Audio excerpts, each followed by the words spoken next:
প্রিয় দর্শক, এশিয়া পোস্টের নিয়মিত আয়োজন আলাপন আজকের পর্বে সকলকে স্বাগত জানাচ্ছি।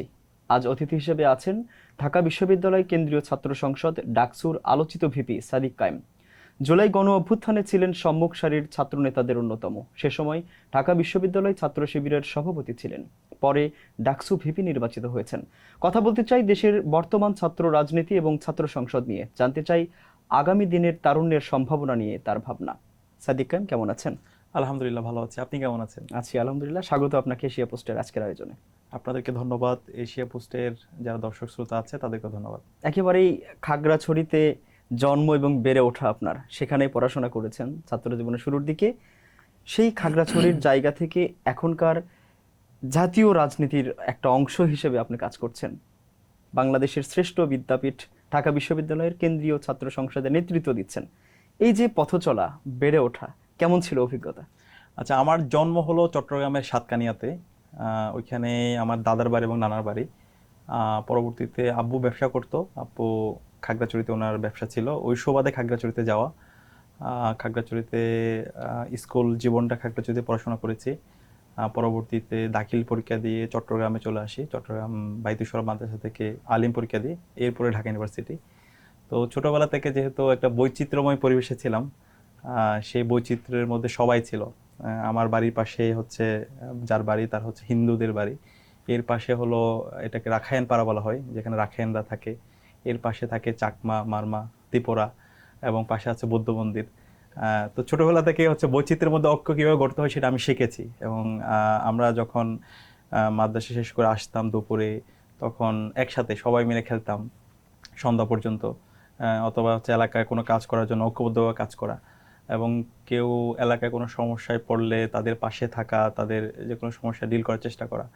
তো এই ছোটোবেলা থেকে বৈচিত্র্যময় পরিবেশে থাকার কারণে, যেটা আমার পরবর্তী যে লিডারশিপ গ্রোয়ের ক্ষেত্রে অনেক বেশি আমাকে সহযোগিতা করেছে। এবং পাহাড়ের যেই একটা পরিবেশ, প্রতিকূল পরিবেশ, তো এই প্রতিকূল পরিবেশ আমাকে শিখিয়েছে যে কোনো ধরনের কঠিন মুহূর্ত কীভাবে পার করতে হয়, কীভাবে কঠিন সময়ে নেতৃত্ব দিতে হয়, কীভাবে কঠিন সময়ে সবাইকে ধারণ করতে হয়। তো এই পরিবেশটা ওই পার্বত্য এলাকায় থাকার কারণে এবং সকল মানুষকে দেখার কারণে আমাকে অনেক বেশি সহযোগিতা করেছে। তো সব মিলিয়ে এই জীবনটা, এলাকায় যখন ছিলাম, স্কুল লাইফটা এবং খাগড়াছড়ি যত সময় ছিলাম, লাইফটা আমার জীবনের অন্যতম একটা গুরুত্বপূর্ণ অধ্যায় ছিল। এবং একই সাথে সেই স্কুল লাইফ থেকে তখন আমরা ফেসিবাদের বিরুদ্ধে আন্দোলন করেছি। যখন আমার মনে পড়ে, তখন আমি ক্লাস 8-এর স্টুডেন্ট, এবং 9-10 পুরো সময় যারা ফেসিবাদের বিরুদ্ধে আমরা ওই সময় খাগড়াছড়ির রাজপথে আমরা আন্দোলন করেছিলাম। এবং ওই সময় যারা ওখানকার বিএনপি নেতৃবৃন্দ ছিল, তাদের সাথে আমরা, যেহেতু জোট ছিল তখন, বিএনপি জামাত জোট, একসাথে আমরা আন্দোলন করেছি। তার মানে আপনি তখন থেকে ছাত্র শিবির করেছেন? হ্যাঁ, আমি তখন থেকে, আমি ক্লাস 6-এই ছাত্র শিবিরের সমর্থক, পরে কর্মী হই। তখন থেকে আমি ছাত্র শিবিরে আসি এবং পলিটিক্যাল এঙ্গেজমেন্ট, তখন থেকে আমি ফেসিবাদ বিরুদ্ধে যতগুলো আন্দোলন হয়েছিল এলাকায়, সেই আন্দোলনগুলোতে আমরা সম্মুখ সারিতে থেকে নেতৃত্ব দিয়েছি। এবং পরবর্তীতে যখন এসএসসি পরীক্ষার পরে চট্টগ্রামে চলে আসি, তখন আরও কঠিন মুহূর্ত ছিল। ওই সময়ে 14, 15, 16 সালে পুরো সময় জুড়ে চট্টগ্রামের ফেসিবাদ বিরোধী যতগুলো আন্দোলন হয়েছে, সেই আন্দোলনগুলোতে আমরা সম্মুখ সারিতে ছিলাম এবং সবাইকে নিয়ে আমরা নেতৃত্ব দিয়েছি। তো আজকের যে জুলাই বিপ্লব হয়েছে, সেটা তো একদিনে হয় না, সেটা দীর্ঘদিন একটা লিগ্যাসি ছিল। তো পুরো সময় জুড়ে আমরা যে ফেসিবাদ দেখতে পেয়েছি, সেই ফেসিবাদী আমলে প্রতিটি আন্দোলন সংগ্রামে, এলাকায় যখন ছিলাম, স্কুলে এবং ইন্টারমিডিয়েটে, পুরো সময় জুড়ে আমরা আন্দোলন সংগ্রামে ছিলাম। একেবারে ছোট্ট বয়স থেকে আপনি ছাত্র রাজনীতিতে যুক্ত হয়েছেন ক্লাস 7-এ থাকাকালীন সময়, যেমনটা বললেন। সেই সময় কি পারিবারিক সমর্থন কেমন পেয়েছেন? পরিবারের পক্ষ থেকে তো অবশ্যই বাধা ছিল। প্রত্যেক পরিবারে চাই তার সন্তান একটু সেফ থাকুক, একটু কমফোর্ট জোনে থাকুক। পরিবারের জায়গা থেকে বিভিন্নভাবে বাধা ছিল। ফ্যামিলি ওরকম সাংগঠনিক স্ট্রাকচার যেটা হয়, ওরকম স্ট্রাকচারে না, সাধারণ। তো কিন্তু পরিবারকে বুঝিয়েছি এবং বলেছি আলটিমেটলি আমাদের এই বাংলাদেশের আজাদির জন্য আমাদের তরুণদেরকে লড়াই করতে হবে। এই ফেসিবাদকে মুক্ত করার জন্য, খুনি হাসিনাকে থেকে এই বাংলাদেশে আজাদি আনার জন্য আমাদেরকে লড়াই সংগ্রাম করতে হবে। এবং ওই সময় আপনাদের মনে থাকার কথা, বিচারিক হত্যাকাণ্ডের মাধ্যমে একে একে জাতীয় নেতৃবৃন্দকে হত্যা করা হচ্ছিল। আল্লামা দেলোয়ার হোসেন সাইদি হুজুর থেকে শুরু করে মাওলানা মতিউর রহমান নিজামী, আলী হাসান মোহাম্মদ মুজাহিদ, সালাউদ্দিন কাদের চৌধুরী থেকে শুরু করে যারা জাতীয় নেতৃবৃন্দ ছিল, যারা ফেসিবাদের বিরুদ্ধে, আধিপত্যবাদের বিরুদ্ধে, আগ্রাসনের বিরুদ্ধে যারা কথা বলেছেন, তাদেরকে হত্যা করা হচ্ছিল। সেই বিচারিক হত্যাকাণ্ডের বিরুদ্ধে আমরা তো সবসময় রাজপথে ছিলাম। এবং ওই সময়ে শাপলায় যে গণহত্যা হয়েছিল, এবং আল্লামা দেলোয়ার হোসেন সাঈদী হুজুরের রায় পরবর্তী সারা দেশে যে গণহত্যা 28শে ফেব্রুয়ারি এবং 5 মে, সেই গণহত্যা পরবর্তী আমরা সারা দেশের যে আন্দোলন, সেই আন্দোলনের সাথে সংহতি প্রকাশ করে তখন রাজপথে ছিলাম। তো এই অবস্থায় বসে থাকা মানে এটা একজন যুবক হিসাবে সেটা আমাদের সহ্য হয়নি, এবং আমরা আমাদের জায়গাতে যতটুকু শক্তি আছে সব শক্তি দিয়ে আমরা তখন লড়াই করেছি, সংগ্রাম করেছি, কথা বলেছি, এবং যার ফলশ্রুতিতে দীর্ঘ লড়াই শেষে 24-এর আমাদের জুলাই বিপ্লবের শহীদদের মাধ্যমে আজকে আমরা আজাদি পেয়েছি। আজকের সাদিক কায়েমকে দেশবাসী চিনেছে জুলাই বিপ্লবের কারণে, তারপর থেকেই আপনি সামনে এসেছেন এবং সবাই আপনাকে চিনতে শুরু করেছে। আল জাজিরার রিপোর্টে দেখা যাচ্ছে যে জুলাই গণ অভ্যুত্থানে যারা নেতৃত্ব দিয়েছেন তাদের মধ্যে আপনাকেই বারবার সামনে আনা হয়েছে, অর্থাৎ আপনাকে নায়ক হিসেবে হাজির করেছে আল জাজিরা। আপনার আসলে কি ভূমিকা ছিল? আচ্ছা, প্রথমত আমি আমাকে নায়ক বলতে চাই না। আমি আমার যতগুলো বক্তব্য আছে, যতগুলো কমেন্ট আছে, আমি সবসময় বলেছি এই জুলাই বিপ্লবের মূল নায়ক হচ্ছে আমাদের শহীদরা।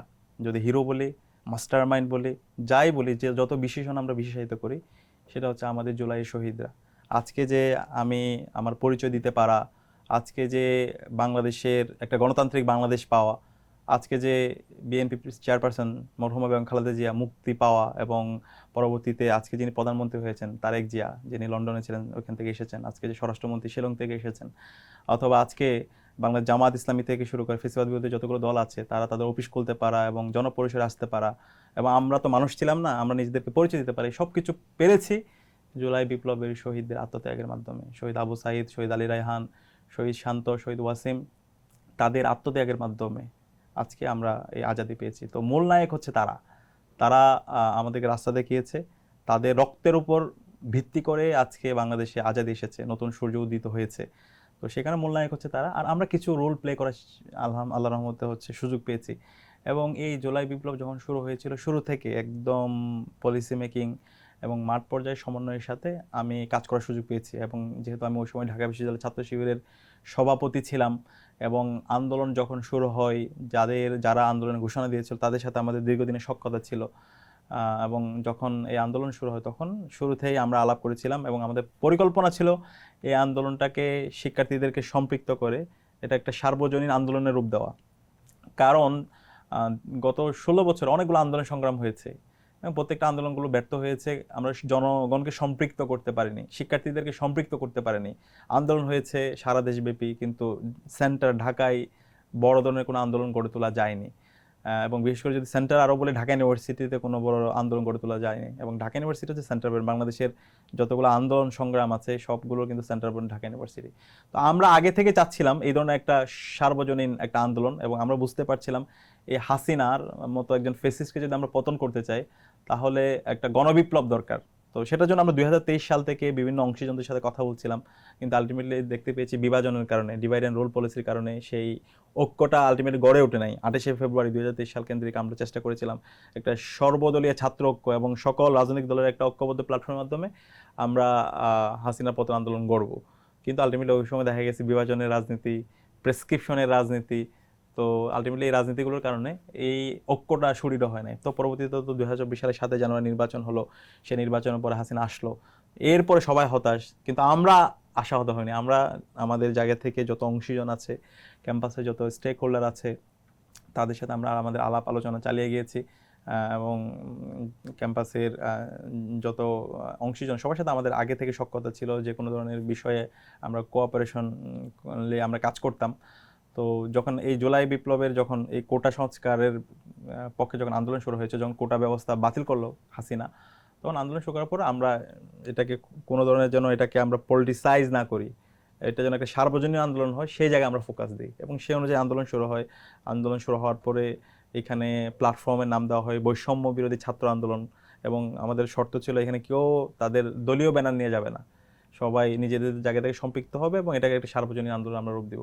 তো সেই অনুযায়ী সবাই সম্পৃক্ত হয়েছে এবং স্টেজ বাই স্টেজ আমরা আন্দোলন এগিয়েছি, এবং সেই অনুযায়ী আন্দোলন হয়েছে। পরবর্তীতে যখন হাসিনা এই যৌক্তিক আন্দোলনকে রাজাকারের সাথে তুলনা করেছিল, এর পরিপ্রেক্ষিতে সারা দেশব্যাপী আমরা ঢাকা ইউনিভার্সিটিতে স্লোগান হয়েছিল তুমি কি আমি কি রাজাকার রাজাকার, এবং সারা দেশের প্রত্যেকটা ক্যাম্পাসে সেদিন সেটার প্রতিবাদ হয়েছিল। এবং পরবর্তী দিন ছাত্রলীগের সন্ত্রাসীরা আমাদের যৌক্তিক আন্দোলনে তারা নৃশংস কায়দা হামলা করেছিল, সেটা আপনাদের নিঃসন্দেহে মনে থাকার কথা। 15 জুলাই এবং ঢাকা ইউনিভার্সিটিতে আমাদের বোনদেরকে মেরে রক্তাক্ত করেছিল। আমরা যখন হাসপাতালে যাচ্ছিলাম, ঢাকা মেডিকেলে যখন ট্রিটমেন্ট নিচ্ছিল এই আহত শিক্ষার্থী ভাই এবং বোনরা, তাদের উপর নৃশংস কায়দায় ছাত্রলীগের সন্ত্রাসীরা তো সেদিন হামলা করেছিল, যেটা হচ্ছে আপনার ইসরায়েলরা যেভাবে ফিলিস্তিনের উপর হামলা করে ঠিক একই কায়দায়।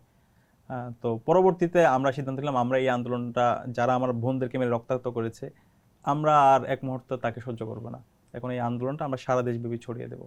তো এইভাবে স্টেজ বেসড আন্দোলন হয়েছে। 16 জুলাই সারা দেশে বিক্ষোভের ঘোষণা দেওয়া হয়েছিল, আমরা শহীদ মিনারে ছিলাম, এবং সারা দেশে রংপুর আবু সাঈদ শহীদ হয়েছে, চট্টগ্রামে আলী রায় ওয়াসিম শান্ত শহীদ হয়েছে, এবং সারা দেশ 6 জন ভাই শহীদ।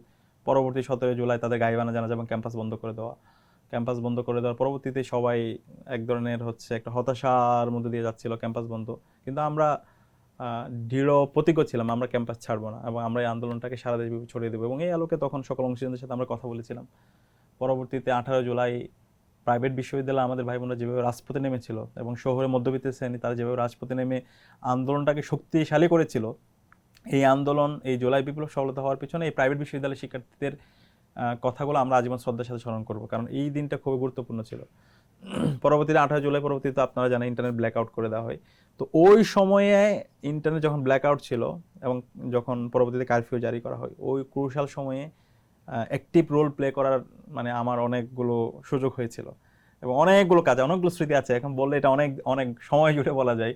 ওই সময়ে এই যে 9 দফা প্রণয়ন করা, প্রত্যেকটা মিডিয়া হাউসগুলোতে 9 দফা পৌঁছে দেওয়া, সকল অংশীদারদের সাথে যোগাযোগ করা, যখন ফার্স্ট লেয়ারের সমন্বয়কদের সাথে রিচ করা যাচ্ছিল না, সেকেন্ড লেয়ারে যারা সমন্বয়ক আছে তাদের সাথে যোগাযোগ করা এবং তাদেরকে সেফ হোমে রাখার ব্যবস্থা করা, এর বাইরে একই সাথে মাঠ পর্যায়ে আন্দোলন সমন্বয় করা। এবং ওই সময়ের যখন 20 জুলাই 21 জুলাই সারা দেশেই আমাদের প্রতিদিন শত শত আমাদের ভাই বোনরা শহীদ হয়েছিল, যাত্রাবাড়ি, রামপুরা, বাড্ডা, মিরপুর সহ সারা দেশে, তাদেরকে আবার হাসপাতালে নিয়ে আসা, ট্রিটমেন্টের ব্যবস্থা করা, এবং এই ডেটাবেস তৈরি করা, এবং এই ডেটাবেসগুলো আবার ছড়িয়ে দেওয়া। তো এটা অনেক আমাদের ভাইরা এই ক্ষেত্রে হেল্প করেছে।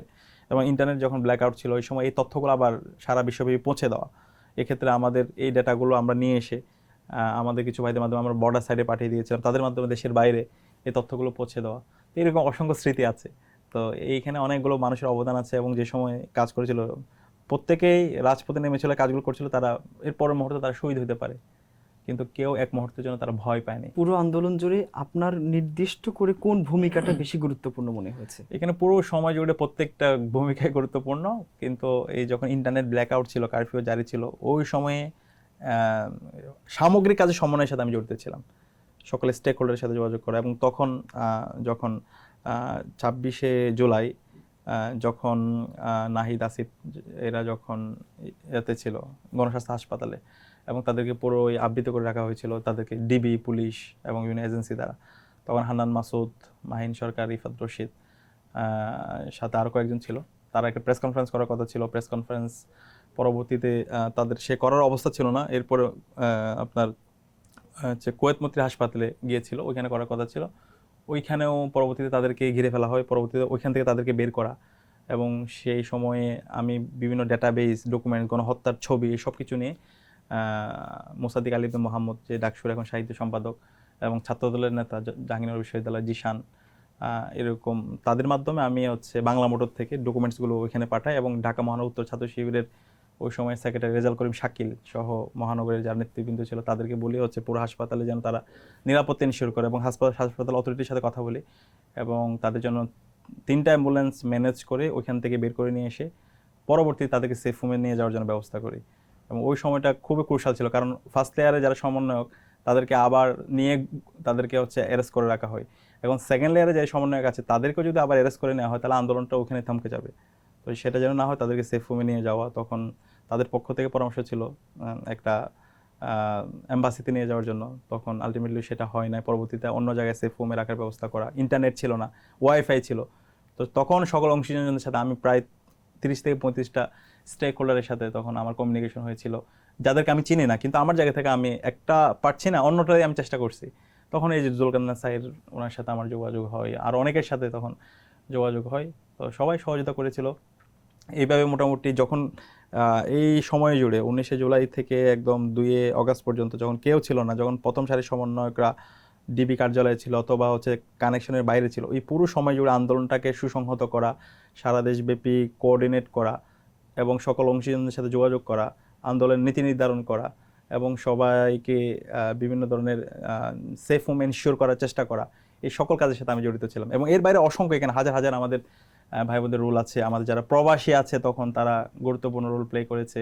এবং একই সাথে সাংবাদিকদের মধ্যে যারা সত্যপন্থী সাংবাদিক, যারা সত্যিকার অর্থে দেশকে ধারণ করে, তারা একটি রোল প্লে করেছে। কারণ আমাদের থেকে প্রতিদিন প্রেস রিলিজগুলো যখন আমরা লিখতাম সেগুলো কোনো মিডিয়াতে ছাপাতো না, তখন এই প্রেস রিলিজগুলো এরকম কিছু সাংবাদিক তারা নিজেই প্রত্যেকটা মিডিয়া হাউসগুলোতে পৌঁছে দিয়েছে। ঢাকা বিশ্ববিদ্যালয় সাংবাদিক সমিতির যারা ক্যাম্পাস সাংবাদিক ছিল তারা একটি রোল প্লে করেছে এই সময়। কারণ আমরা যখন 9 দফা দিয়েছিলাম সেই 9 দফাকে প্রথমে তারা ছাপায় নাই, এবং 9 দফাকে এমনভাবে ফ্রেমিং করা হয়েছে, তারা 9 দফা বাদ দিয়ে এটাকে 8 দফা করছে।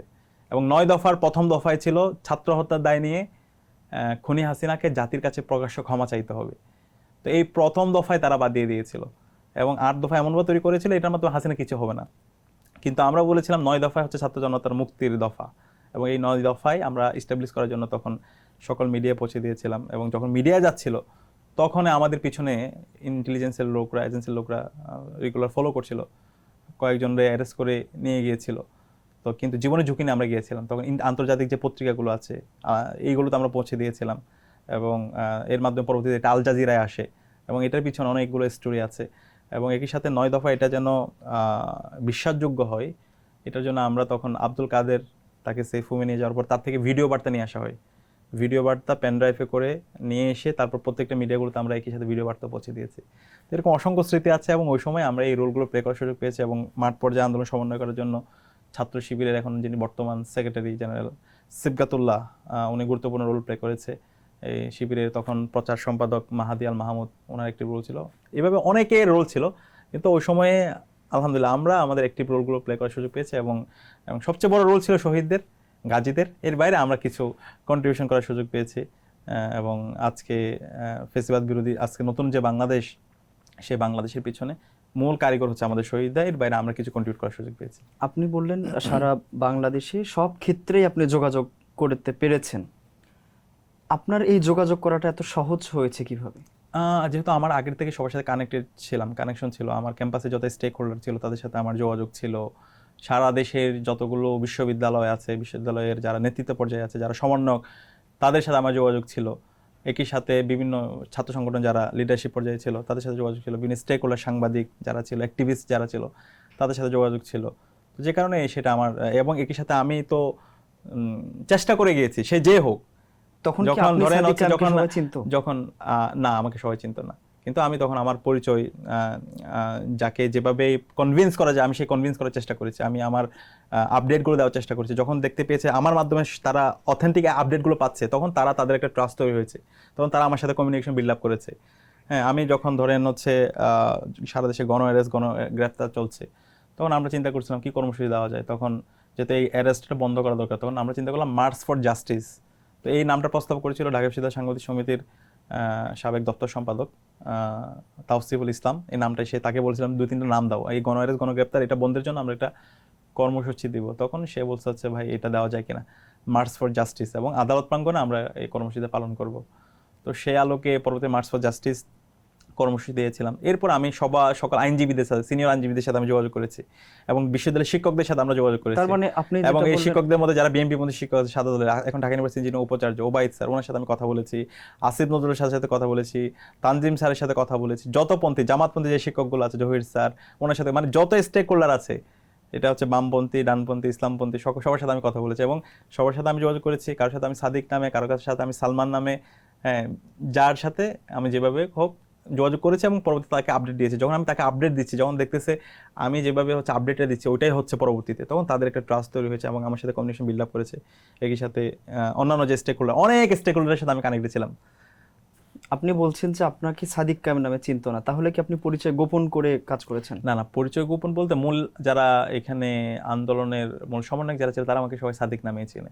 কিন্তু এর বাইরে যখন আমি একজন অপরিচিত মানুষের সাথে যোগাযোগ করছি, তখন অবশ্যই এটা একটা স্ট্র্যাটেজিক কারণেই আমি কিছু মানুষের সাথে সালমান নামে যোগাযোগ করেছি, এবং বেশিরভাগই আমাকে যারা আগে থেকে আমার পরিচিত তারা সাদিক নামেই চিনে। এবং সাদিক নামে ক্যাম্পাসে বিশেষ করে মাহফুজ, নাহিদ, আসিফ যারা আছে, হাসনাত, সাদিক, সবাই আমাকে সাদিক নামেই চিনে। কিন্তু এর বাইরে যখন আমি অপরিচিত একজনের সাথে যোগাযোগ করছি, এবং ওই সময় ক্রুশাল সময় ধরেন যখন এই যে 4জন সমন্বয়ক কুয়েত হাসপাতাল থেকে বের হয়ে যখন তারা এজেন্সির তারা যখন হচ্ছে এম্বাসির ওখানে গেল, তখন আমি তাদের সাথে যখন যোগাযোগ করছিলাম, তো আমাকে তো আগে কমিউনিকেশন করতে হবে, কমিউনিকেশন করার সময় তখন আমি আমার ছদ্মনাম ব্যবহার করেছিলাম। এরকম এরপর হচ্ছে এরকম 4-5 জন মানুষের সাথে, অ্যাক্টিভিস্টদের সাথে আমি যোগাযোগ করছিলাম। হ্যাঁ, তো আমি তখন তাদের সাথে ছদ্মনামে, এটা স্ট্র্যাটেজিক কারণে আমি তখন তাদের সাথে যোগাযোগ করেছি। তো আন্দোলনের এটা তো পরে আলটিমেটলি হচ্ছে পুরো আন্দোলন জুড়ে তো আমাকে তো এটা বিভিন্ন সময়, এটা একটা আমার আন্দোলনের পলিসি যে বি স্ট্র্যাটেজিক। হ্যাঁ, তো এই স্ট্র্যাটেজি ফলো করে আমার মূল উদ্দেশ্য ছিল আমার সফলতাটা হচ্ছে গেইন করা কৌশল এবং ছিল আপনার কৌশল, এটা। এক্স্যাক্টলি আচ্ছা, এটাই। আন্দোলনের পরে একটা ছবির মাধ্যমে আপনার পরিচিতিটা বেশি আসে, সেটা হচ্ছে সবগুলো সমন্বয়ক বসে আছে সম্ভবত কোনো একটা বেসরকারি টেলিভিশনে, হ্যাঁ হ্যাঁ। একদম সাইডে আপনি।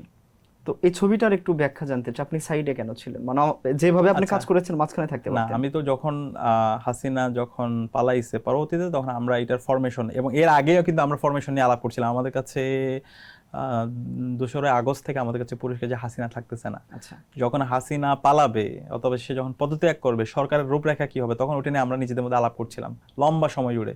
এবং এর মধ্যে 2রা আগস্ট ছিল শুক্রবার, এর মধ্যে হচ্ছে দুপুর নাগাদ আমাদের 6 সমন্বয়কের মুক্তি হয়, তারাও আসে, পরবর্তীতে মাহফুজ আলমও যুক্ত হয়। তখন আমরা সরকার রূপরেখা নিয়ে আলাপ করছিলাম, যখন হাসিনা পালাবে সরকার রূপরেখাটা কি হবে, এবং একই সাথে এক দফার ঘোষণা। তো তখন এক দফার মধ্যে কি থাকবে, একই সাথে অসহযোগ আন্দোলন, সেগুলোর মধ্যে কি থাকবে, এগুলো নিয়ে আমাদের মধ্যে আলাপ হচ্ছিল। তো আমরা চাচ্ছিলাম একটা জাতীয় সরকার অথবা বিপ্লবী সরকারের রূপরেখা। হ্যাঁ, এবং জাতীয় সরকারের অংশীজন কারা হবে সেটা নিয়ে আমাদের আলাপ হচ্ছিল, ফরমেশন নিয়ে আলাপ হচ্ছিল। এবং সেগুলোর থেকে আমরা একটা ক্লিয়ার প্রস্তাবনা তখন আমাদের পক্ষ থেকে দিয়েছিলাম, জাতীয় সরকারের এখানে অংশীজন কে হবে, এখানে অংশীজন রাজনৈতিক দল থেকে কত পার্সেন্ট রিপ্রেজেন্টেটিভ থাকবে, সিভিল সোসাইটি থেকে রিপ্রেজেন্টেশন, ছাত্রদের থেকে রিপ্রেজেন্টেশন, এবং এই 3 অংশীজন নিয়ে একটা জাতীয় সরকার হবে অথবা একটা বিপ্লবী সরকার। এইভাবে আমরা রূপরেখা দিয়েছিলাম। তো পরবর্তীতে শহীদ মিনার থেকে এক দফার ঘোষণা হলো, এক দফার পরবর্তী অসহযোগ আন্দোলন, তো এই সব কিছু। তো এই পুরো সময় জুড়ে মোটামুটি আমাদের কাছে পরিষ্কার যে যে কোনো সময় হাসিনা পালাবে, এবং আমরা মোটামুটি সফলতার ধারপ্রান্তে আমরা চলে এসেছি। এবং পরবর্তীতে এক দফা ঘোষণার পরে 4 তারিখ শাহবাগে অবস্থান কর্মসূচি দেওয়া হয়, এবং শাহবাগে অবস্থান কর্মসূচিটা দুপুর নাগাদ দেওয়া হয়, একই সাথে আওয়ামী লীগ সকাল নাগাদ, ছাত্রলীগ সকাল নাগাদ দেওয়া হয়। পরবর্তীতে আমি যোগাযোগ করি আসিফ মাহমুদের সাথে, স্ট্রংলি বলি হচ্ছে আমাদের কর্মসূচিটা তাদের আগে দিতে হবে, সকাল থেকে আমাদের শাহবাগে অবস্থান নিতে হবে। আমরা যদি দুপুর নাগাদ দিই, এর আগে তারা অবস্থান নেবে এবং এখানে স্যাবোটাইজ করবে। এবং 4 আগস্ট খুবই ক্রুশাল সময় ছিল, সারা দেশে অস্ত্রশস্ত্র নিয়ে খুনি হাসিনার যে পেটোয়া বাহিনী, একই সাথে হচ্ছে ছাত্রলীগ, যুবলীগ, আওয়ামী লীগ অস্ত্রশস্ত্র নিয়ে তারা একসাথে ফায়ার করছিল সব জায়গায়। সেখানে সকাল থেকে আমরা পরবর্তীতে সকালে আমরা এটা আমাদের অবস্থান কর্মসূচি ঘোষণা করি। এবং দুপুর নাগাদ আবার একই সাথে শোনা যাচ্ছিল যে কোনো সময় ইন্টারনেট চলে যেতে পারে, আবার ইন্টারনেট এবং কারফিউ জারি করা হবে। তখন একসাথে 2 দিনের কর্মসূচি ঘোষণা করা হয়, সেটা আপনাদের মনে থাকার কথা। 5 তারিখ শাহবাগে শ্রমিক সমাবেশ এবং শহীদ মিনার নারী সমাবেশ, এবং 6 তারিখ হলো মার্চ টু ঢাকা কর্মসূচি। তো এটা দেখে আমরা খুবই মানে আমি রাগান্বিত হয়েছিলাম, কারণ এই সময় তো তার এই ধরেন সফট কর্মসূচি দেওয়ার টাইম না, এখন হার্ড কর্মসূচি দিতে হবে। তখন ওই জায়গা থেকে আমি যোগাযোগ করেছিলাম, এবং আরও অনেকে যোগাযোগ করতে পারি, সেটা আমার জায়গা থেকে আমি যোগাযোগ করেছিলাম, বললাম আমাদের এখনই কর্মসূচি দিতে হবে, মার্চ টু ঢাকা, আর লেট করা যাবে না। হ্যাঁ, তখন আসিফ আরও কয়েকজনের সাথে বিএনপির সাথে কথা বলেছিল, পরবর্তীতে সে ঘোষণা করছে পরশু নয় আগামীকালে এই মার্চ টু ঢাকা কর্মসূচি, এবং সে অনুযায়ী ঢাকাকে 10 ভাগে ভাগ করা, এবং কিভাবে আমরা এই ঢাকা গণভবন দখল হবে, এই সব কিছু নিয়ে আমরা প্ল্যান করা হয়েছিল। এবং সেই অনুযায়ী এই প্ল্যান এবং সব কিছু অনুযায়ী পরবর্তীতে নির্দেশনা দেওয়া হয়।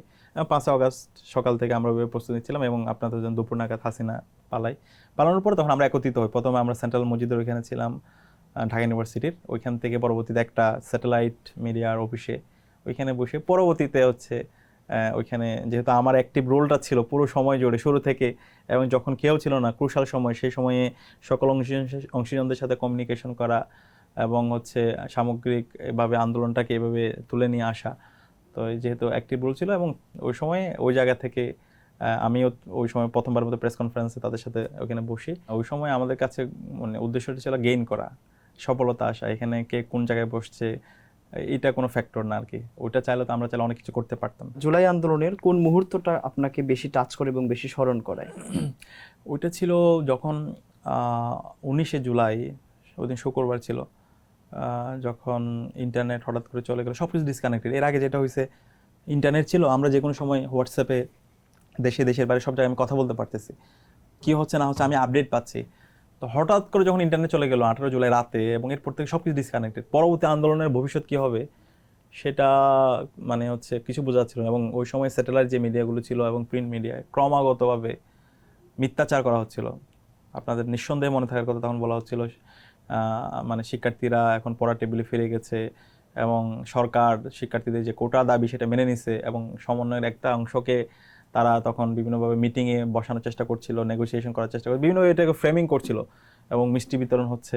মূল যে দাবি সেটা শিক্ষার্থীদের যে দাবিটা ছাত্ররা মেনে নিয়েছে। তো ওই সময়ে যে আন্দোলন অব্যাহত আছে সেটা ঘোষণা দেওয়া তো সবচেয়ে বেশি চ্যালেঞ্জিং ছিল এবং কারোর সাথে তখন যোগাযোগ করা যাচ্ছিল না। মূল সমন্বয়ক যারা ছিল সবার অফলাইন নাম্বার বন্ধ হয়ে গেছে। তো ওই সময়ে এই যে যখন প্রথম সারি সমন্বয়কদেরকে পাচ্ছিলাম না, তখন সেকেন্ড লেয়ারের সমন্বয়কদের সাথে কমিউনিকেশন করা, তাদেরকে সেফ রুমে নিয়ে যাওয়া, 9 দফা প্রণয়ন করা এবং 9 দফাটার এটা প্রত্যেকটা মিডিয়া হাউসগুলোতে পৌঁছে দিতে পারা এবং এটা পরবর্তীতে মিডিয়া নিয়ে আসতে পারে, এটা ছিল সবচেয়ে বড় মানে অর্জন। এবং 9 দফা জুলাই বিপ্লবের মূল ভিত্তিটা হচ্ছে 9 দফার মধ্যেই। এখানে প্রত্যেকটা মানে ঘটনায় হচ্ছে অনেক বেশি আমাদেরকে আপ্লুত করেছে। যখন আমরা এই তথ্যগুলো পেতাম, আজকে 100 জন 150 জন শহীদ হয়েছে, আমাদের হাজার ভাই বোনরা আহত হয়েছে, প্রত্যেকটা হাসপাতালে লাশের সারি, লাশ পড়ে আছে, বেওয়ারিশ লাশ, পরিবার পাচ্ছে না। তো এই প্রতিটি ঘটনাগুলো অনেক বেশি আমাদের জন্য আপ্লুত করেছে এবং এগুলো তখন যখন এই ঘটনাগুলো শুনতে পেতাম তখন আল্লাহর কাছে দোয়া করা ছাড়া, প্রত্যেকটা রাতে আল্লাহর কাছে জায়নামাজে দাঁড়িয়ে দোয়া করা ছাড়া তখন আমাদের মানে এটাই আল্লাহর কাছে চাওয়াই আমাদের ছিল মূল শক্তি। আল্লাহর কাছে নতুনভাবে চেয়ে আল্লাহর কাছে মানে বলা, আল্লাহ এই জালিম থেকে আমাদেরকে মুক্ত করো, আমাদেরকে আজাদি এনে দাও। এবং এর বাইরে যখন এই 18 জুলাই ইন্টারনেট ব্ল্যাকআউট হওয়ার পর 19 জুলাই 9 দফা নিয়ে যখন আমরা যাচ্ছিলাম, তখন হেলিকপ্টার থেকে গুলি হচ্ছিল, হেলিকপ্টার থেকে গুলি ওই সময় অফ অ্যান্ড ফায়ার হচ্ছিল। তো এই ফায়ারের সময় আমার পাশেই অনেক আহত হয়েছে, তাদের আহত হওয়ার পর তাদেরকে নিয়ে যাওয়া হচ্ছে। তো এই সময়গুলো ছিল সবচেয়ে আমাদের ক্রুশাল সময় এবং পুরো সময় জুড়ে এই যে 19-20 জুলাই যাত্রাবাড়ি, 21 জুলাই 22 জুলাই পুরো সময় জুড়ে শত শত বিপ্লবীদেরকে এখানে হত্যা করা হয়, আহত করা হয়, পঙ্গু করা হয়, চোখ হারিয়েছে, হাত হারিয়েছে, পা হারিয়েছে। তো এই মানে হচ্ছে চিত্রগুলো খুবই ভয়ঙ্কর ছিল এবং ওই সময় তো সেগুলো আসতে পারেনি, কিন্তু এগুলোর চিত্রগুলো আমাদের যারা টিমরা ছিল তারা ধারণ করে আমাদেরকে পাঠাতো পেন ড্রাইভে করে, পরবর্তীতে আমরা বিভিন্ন জায়গায় পৌঁছাইতাম। এই চিত্রগুলো এত ভয়াবহ ছিল, এগুলো দেখে একজন সুস্থ মানুষ স্বাভাবিক থাকা অনেক কঠিন।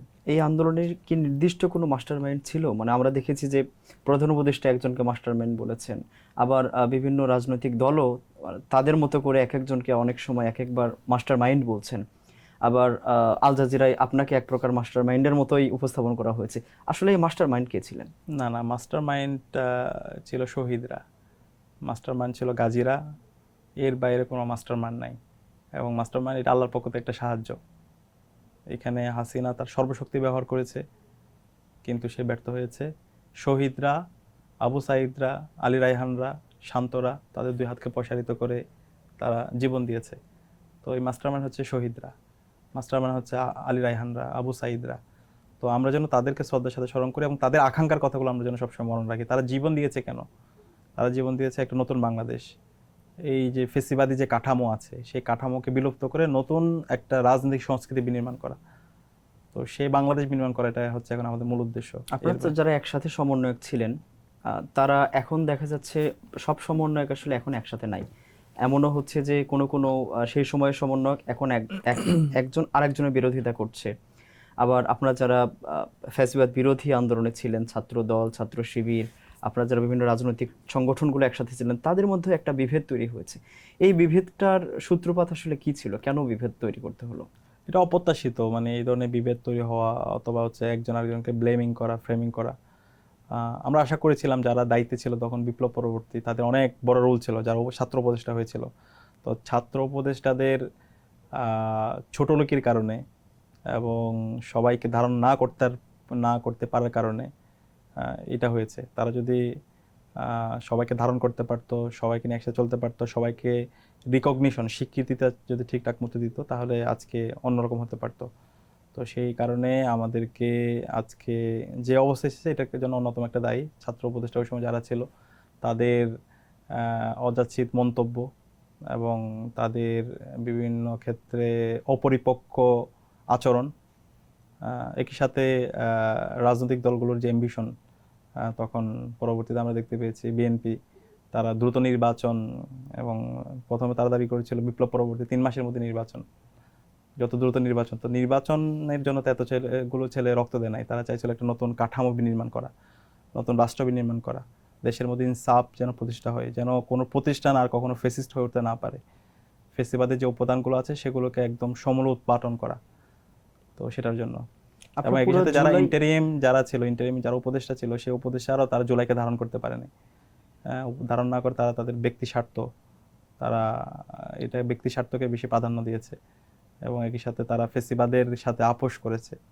এই সকল কিছুই এখানে দায় আছে। পুরো জুলাই জুড়ে আপনারা নেতৃত্ব দিয়েছেন, নানা রকম প্ল্যান করেই আপনারা কাজ করেছেন।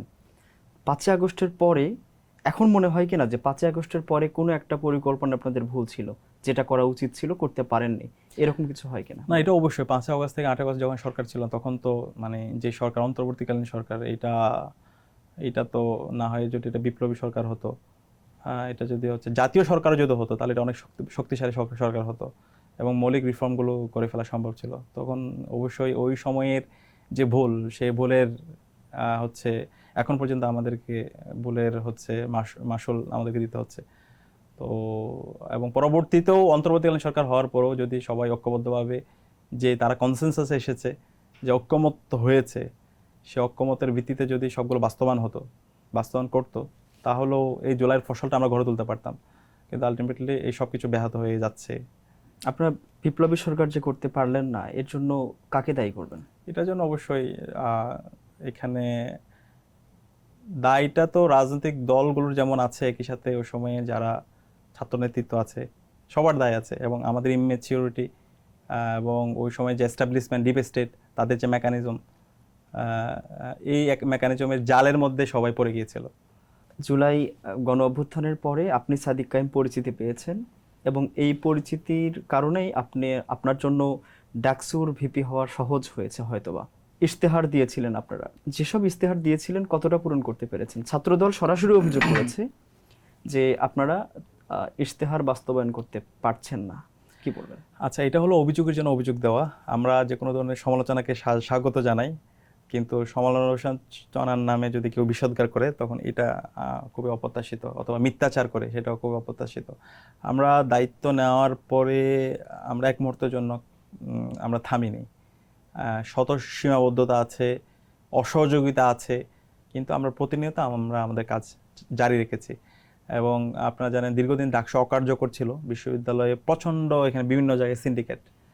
তো এই সকল সিন্ডিকেটগুলোকে ভেঙে নতুনভাবে ডাকসুকে সচল করা, সেটা ছিল আমাদের জন্য সবচেয়ে বড় চ্যালেঞ্জ। তো সেই চ্যালেঞ্জ আমরা গ্রহণ করেছি এবং আমরা সফলতার সাথে আমরা এখন পর্যন্ত বিশ্ববিদ্যালয় শিক্ষার্থীদের কাছে যে কমিটমেন্টগুলো দিয়েছেন এই কমিটমেন্টগুলো আমরা অ্যাড্রেস করার চেষ্টা করেছি। কমিটমেন্টের কি পূরণ করেছেন? হ্যাঁ, আমরা ইতিমধ্যে জবাবদিহিতা নিশ্চিত করার জন্য আমাদের কাজের কি বাস্তবায়ন হয়েছে প্রথম 4 মাসের সেই কাজগুলো আমরা শিক্ষার্থীদের কাছে তুলে ধরেছি। 4 মাসে আমরা প্রায় 225-এর অধিক আমাদের কাজ হয়েছে। এখন আবার 6 মাসের মতো হয়েছে। 6 মাসে আমরা আমাদের কার্য বিবরণী দ্রুত শিক্ষার্থীদের কাছে পেশ করব।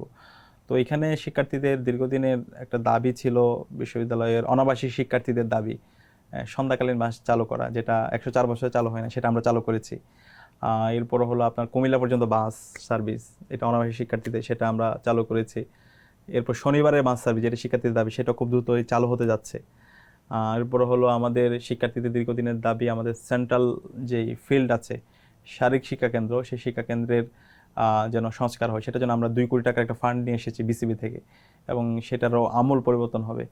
এবং মেডিকেল সেন্টার, যেটাকে নাফা সেন্টার বলা হতো, সেই মেডিকেল সেন্টারও আমূল পরিবর্তন হয়েছে, প্রায় 3.5 কোটি টাকার কাজ হয়েছে। এটা নিয়ে অনেকেই কাজ করেছে। আমরা আসার পর বিশ্ববিদ্যালয় প্রশাসনকে প্রেশার ক্রিয়েট করে দ্রুত যেন কাজ বাস্তবায়ন হয়, সেটার জন্য আমরা রেগুলার তদারকি করছি। বিশ্ববিদ্যালয়ে যে সেন্ট্রাল মসজিদ আছে, সেন্ট্রাল মসজিদ গত 65 বছরে সেটা সংস্কার হয় নাই। সেই সেন্ট্রাল মসজিদের আমরা আমূল পরিবর্তন করেছি এবং আমাদের ভবিষ্যৎ পরিকল্পনা হলো এটাকে হচ্ছে একটা বড় কমপ্লেক্সে স্থানান্তর করা, এবং এই সেন্ট্রাল মসজিদের মধ্যে সব ধরনের ফেসিলিটিস থাকবে। তো এখন আমরা এখানে মানে কেমন অসুবিধা আমি জাস্ট আপনাকে একটু বুঝাই। আমাদের যে সেন্ট্রাল মসজিদ, সেই সেন্ট্রাল মসজিদের আমরা পুরো মসজিদের আধুনিকায়ন করার পর আপৎকালীন যে সংস্কারগুলো করা দরকার সেগুলো করার পর আমরা পুরো মসজিদে এসি স্থাপন করেছি। তো এসি স্থাপন করার পরে আমাদের বিশ্ববিদ্যালয় থেকে কমিটমেন্ট ছিল 1 মাসের মধ্যে এসিগুলো যে ইলেকট্রিসিটি সেটা কানেক্ট করে দেওয়া হবে। এটা পাশের সোশ্যাল সায়েন্স ফ্যাকাল্টি। তো এখন 2 মাস হলো, এখন পর্যন্ত সেই ইলেকট্রিসিটির সাথে তারা কানেক্ট করে দেয় না। এখন নতুনভাবে আমাদেরকে বলতেছে এটা ইলেকট্রিসিটি কানেক্ট করার জন্য 32 লাখ টাকা লাগবে। তো আমরা যখন কাজ করছিলাম তখনও বাধা দেওয়া হয়েছে এই মসজিদ সংস্কারের বিভিন্ন ধরনের রুলস রেগুলেশন বিভিন্ন ধরনের, কিন্তু শিক্ষার্থীদের অনেক কষ্ট হতো এখানে, বিভিন্ন দেশের বিভিন্ন প্রান্ত থেকে এখানে মুসল্লিরা আসে। তো তখন আমরা এই মসজিদ সংস্কার করার পরে সব কিছু স্থাপন করার পরে এসির এখন ইলেকট্রিসিটি লাইন স্থাপন করব, সেটাও এখন আমাদেরকে বিভিন্নভাবে তারা নিয়মের বেড়াজালের মধ্যে আমাদেরকে রাখার চেষ্টা করতেছে। এর বাইরে বিশ্ববিদ্যালয়ের প্রত্যেকটা হল কেন্দ্রিক আমরা আমাদের প্ল্যান খুব দ্রুত কম্পিউটার ল্যাবে স্থাপন হবে। কম্পিউটার ল্যাবের জন্য আমরা হলের রুম স্থাপন করছি, আমরা আগামী 22 তারিখ থেকেই 2টা হল দিয়ে সেটা শুরু করতেছি এবং আমাদের পরিকল্পনা আছে হলের রিডিংগুলোতে এসি স্থাপন করা, সেটা নিয়ে আমরা কাজ করছি। এর পাশাপাশি প্রত্যেকটা হলের খাবারের মান বৃদ্ধি করার জন্য আমরা আমাদের কমিটি করা হয়েছে এবং একই সাথে হচ্ছে একটা হল সংসদ তারা রেগুলার তদারকি করছে। তো এখানে অনেকগুলো চ্যালেঞ্জ, হলের অবকাঠামো করতে, হলের খাবারের মান বাড়ানো, যত ভর্তুকি দিতে হবে খাবারের, এখন বাজারে যে উদ্যমুখী, তো এই জায়গায় যদি বিশ্ববিদ্যালয় প্রশাসন যদি ভর্তুকি না দেয়, আমাদের একটা প্ল্যান ছিল খাবারে যেন সরকার থেকে ভর্তুকি নিয়ে আসা যায়, সেটার জন্য আমরা কাজও করেছিলাম, টিসিবি থেকে পণ্য সহজ মূল্যে কিনে এখানে হচ্ছে যেন ভর্তুকি দেওয়া হয়, সেটা ফাইনাল হয়ে শেষ মুহূর্তে এটা বাতিল হয়ে যায়, যে কারণে সেটা আমরা আর কার্যকর করতে পারিনি। কিন্তু আমরা চেষ্টা করেছিলাম যেটা যদি হতো তাহলে আমরা খাবারের দামটা আর একটু কমে নিয়ে আসতে পারতাম। এখন খাবারের মানটা যেন ভালো থাকে এটা তদারকি করা, সেটা নিয়ে আমরা কাজ করছি। শিক্ষার্থীদের দীর্ঘদিনের দাবি ছিল যারা নারী শিক্ষার্থী আছে তাদের জন্য মাতৃত্বকালীন ছুটির ব্যবস্থা করা, সেই মাতৃত্বকালীন ছুটির ব্যবস্থা আমরা ইতিমধ্যে করেছি। এরপর হচ্ছে ডাকসুকে একাডেমিক ক্যালেন্ডারভুক্ত করা, সেই ডাকসুকে একাডেমিক ক্যালেন্ডারভুক্ত করার জন্য আমরা আমাদের দ্বিতীয় কার্যনির্বাহী মিটিংয়ে সেটা পাশ করে অলরেডি একাডেমিক ক্যালেন্ডারের যে কমিটি আছে সে কমিটিভুক্ত হয়েছে। এরপর হচ্ছে আমাদের প্রতিনিয়ত বিভিন্ন ধরনের সেমিনার হচ্ছে, কালচারাল প্রোগ্রাম হচ্ছে, যারা বিদেশে যাইতে চায় তাদেরকে বিভিন্নভাবে তাদেরকে সহযোগিতা করা, অ্যালামনাইদের সাথে এঙ্গেজ করে দেওয়া, সে কাজ আমরা করছি। যে স্টুডেন্টদের এক্সট্রিম ফাইন্যান্সিয়াল ক্রাইসিস, স্টুডেন্টদের পাশে থাকা, তাদের সমস্যাগুলো অ্যাড্রেস করা, অথবা কোনো স্টুডেন্ট কোনো ধরনের আইনি সহায়তা দরকার হলে, কোনো ধরনের হ্যারাসমেন্টের শিকার হলে সেটা যেন আমরা সাপোর্ট দিচ্ছি, আমাদের এই সেন্টারগুলো আছে। এবং ডাকসু থেকে আমরা আমাদের প্ল্যান জার্নাল বের করা, ল রিভিউ জার্নাল, সেটা নিয়ে আমাদের আইন বিভাগ কাজ করছে। একই সাথে কালচারাল সাংস্কৃতিক সম্পাদকের উদ্যোগে অনেকগুলো সাংস্কৃতিক কর্মসূচি রেগুলার প্রতিনিয়ত আয়োজিত হচ্ছে। এর বাইরে আমাদের অধিকতর উন্নয়ন প্রকল্প বিশ্ববিদ্যালয়ের 2841 কোটি টাকার যে প্রকল্পের আওতায় বিশ্ববিদ্যালয়ে মোট ছেলেদের জন্য ছাত্রীদের জন্য মোট 5টা হল, ছাত্রদের জন্য মোট 5টা হল নির্মাণ হবে। তো সে হল নির্মাণের কাজ যেন দ্রুত শুরু হয় সেটার জন্য আমরা রেগুলার প্রশাসনকে আমাদের জায়গা থেকে প্রেশার ক্রিয়েট করছি, আমাদের জায়গা থেকে যাচ্ছি বলছি। কিন্তু এখানে বিভিন্নভাবে অসহযোগিতা, বিশ্ববিদ্যালয় প্রশাসন এটাকে একটু ধীরগতি একটু পরে করায়, সেই আমরা দীর্ঘগতি দেখতে পাচ্ছি। বর্তমান প্রশাসন আগে থেকে এটা চলে আসছে, কিন্তু আমাদের জায়গা থেকে আমরা বিশ্ববিদ্যালয় প্রশাসনকে আমাদের এইটা দ্রুত বাস্তবায়ন করার জন্য, আগের প্রশাসনের তারা মিটিং করে এটা ভিত্তিপ্রস্তর স্থাপন শুরু করে দিয়েছে, কিন্তু বর্তমানে সে কাজ একটু স্লো মনে হচ্ছে। তো আমরা আমাদের জায়গা থেকে আমাদের শিক্ষার্থীদের যে দাবিগুলো সেগুলো দৃষ্টি আকর্ষণ করছি, এবং যে সমস্ত শিক্ষার্থীদের এক্সট্রিম ফাইন্যান্সিয়াল ক্রাইসিস, যে সমস্ত শিক্ষার্থীরা হলে সিট পাবে না, তাদেরকে যেন ভিত্তির আওতায় নিয়ে আসা হয়, সেটা যেন আমরা বিশ্ববিদ্যালয় প্রশাসনকে আমরা জানিয়েছি এবং আমাদের জায়গা থেকে আমরা দাবি উত্থাপন করেছি। এবং আরেকটি হলো আমাদের ছাত্রীদের প্রত্যেকটা ছাত্রীদের হলগুলোতে যেন আমরা সিকিউরিটি নিশ্চিত করা যায়, সেটার জন্য আমরা সিকিউরিটি গেটের জন্য ব্যবস্থা করেছি। কিন্তু এই গেটগুলো এখন প্রশাসনের অসহযোগিতার কারণে সেগুলো আমরা স্থাপন করতে পারছি না, সে গেটগুলো আমরা নিয়ে এসেছি। তো এইভাবে অসংখ্য কাজ আমরা প্রতিনিয়ত করতেছি এবং যে কোনো সমস্যা অ্যাড্রেস করার চেষ্টা করছি। কিন্তু সামগ্রিকভাবে অসহযোগিতা, সিন্ডিকেট, যেমন আমরা যখন ক্যাম্পাসের মধ্যে ভবঘুরে মাদক এবং হলো হচ্ছে যানবাহন যেগুলো হচ্ছে অবৈধ যে দোকানগুলো আছে সেগুলো প্রক্রিয়াল টিমের মাধ্যমে যখন উচ্ছেদ করার জন্য যাচ্ছিলাম, তখন বিভিন্ন জায়গা থেকে এটাকে বাধা দেওয়া হয়েছে এবং পুরো ক্যাম্পাসে একটা শৃঙ্খলার মধ্যে নিয়ে আসার জন্য আমাদের বিভিন্ন টিম করা হয়েছে। সেই টিমগুলো বারবার বাধাগ্রস্ত করা হয়েছে বিশ্ববিদ্যালয় প্রশাসন থেকে, কোঅপারেশন না করা, এবং যে স্টেট অফিস আছে এবং প্রক্রিয়াল টিমের যে সদস্যরা আছে তাদের যেভাবে ফাংশন করা দরকার, এখানে অনেক সদস্য আছে কিন্তু তাদের কোনো জবাবদিহিতার মধ্যে নাই, কোনো তদারকির মধ্যে নাই। একই সাথে আমাদের শিক্ষক মূল্যায়ন পদ্ধতি, যেটা শিক্ষার্থীর দীর্ঘদিনের দাবি, সেই শিক্ষক মূল্যায়ন পদ্ধতি চালু করার জন্য আমরা অনেকবার আমাদের জায়গা থেকে চিঠি দিয়েছি বিশ্ববিদ্যালয় প্রশাসনকে, এবং তারা নির্দেশনা দিয়েছে, কিন্তু ডিপার্টমেন্টগুলো সেই শিক্ষক মূল্যায়ন পদ্ধতি তারা চালু করছে না, কারণ এটার মাধ্যমে স্টুডেন্টরা শিক্ষকদেরকে জবাবদিহিতার মধ্যে নিয়ে আসবে, কিন্তু এই শিক্ষকরা এটা চাচ্ছে না। প্রত্যেকটা ভালো কাজেই তারা বিভিন্নভাবে আমাদেরকে বাধাগ্রস্ত করছে, অসুবিধা করছে, কিন্তু আমরা আমাদের কাজ জারি রেখেছি। এবং এই যে ডাকসু দায়িত্ব নেওয়ার পর থেকে এখন পর্যন্ত বিশ্ববিদ্যালয় প্রশাসন থেকে আমাদেরকে যে বাজেট দেওয়ার কথা, সেই বাজেটটা এখন পর্যন্ত আমরা পাইনি, মাত্র 25 লাখ টাকা দেওয়া হয়েছে। আমরা বলেছিলাম এই যে 19-এর ডাকসুর পরে এখন পর্যন্ত শিক্ষার্থীরা যে ফান্ড ডাকসুর জন্য দিয়েছে সেই টাকাটা আমাদেরকে হিসাব দেন, সে টাকাটা আমাদের কাছে বুঝিয়ে দেন। তো সে ফান্ড পর্যন্ত এখন পর্যন্ত আমরা পূর্ণাঙ্গভাবে পাই নাই। তো তারপরেও আমরা অনেক অভিযোগ করতে পারতাম। আমরা শুধুমাত্র অভিযোগ করি না, আমরা আমাদের অ্যালামনাই, আমাদের রিসোর্স, সেটা দিয়ে আমরা আমাদের কাজ জারি রেখেছি। আমরা প্রতিনিয়ত কাজ করে যাচ্ছি। অর্থাৎ আমরা আপনারা ইশতেহার বাস্তবায়ন আমরা করছেন। ইশতেহার বাস্তবায়ন করছি এবং খুব দ্রুতই আগামী মাসে আমরা নারী শিক্ষার্থীদের জন্য একটা বাস নিয়ে আসতেছি, 2 তলার বাস, যেখানে সব ধরনের আধুনিক সার্ভিস থাকবে। সেখানে আপনার হচ্ছে ওয়াইফাই থেকে শুরু করে এসি, ইভেন হচ্ছে ছোট ওয়াশরুমেরও ব্যবস্থা করা হয়েছে। সব কিছু ধরনের আধুনিক যত ফেসিলিটিস দরকার, এই সকল ফেসিলিটিস আমরা রাখছি। এবং ছাত্রীদের হলের জন্য বিভিন্ন ধরনের হাইজিন কিটের ব্যবস্থা করা, এবং বিভিন্ন ধরনের কালচারাল যে প্রোগ্রামগুলো, ইভেন্টগুলো, যেগুলো ছাত্রীদের হলগুলো কখনো সিরাত প্রোগ্রাম হয় না, সেটা আমরা আয়োজন করেছি। এবং বিভিন্ন জগন্নাথ হল কেন্দ্রিক যখনই আমাদের কাছে এসেছে বিভিন্ন ধরনের প্রবলেম নিয়ে, আমরা সেগুলো, তাদের যে কোনো কালচারাল প্রোগ্রাম, সেই কালচারাল প্রোগ্রাম আমরা সাপোর্ট দেওয়ার জন্য আমরা চেষ্টা করেছি।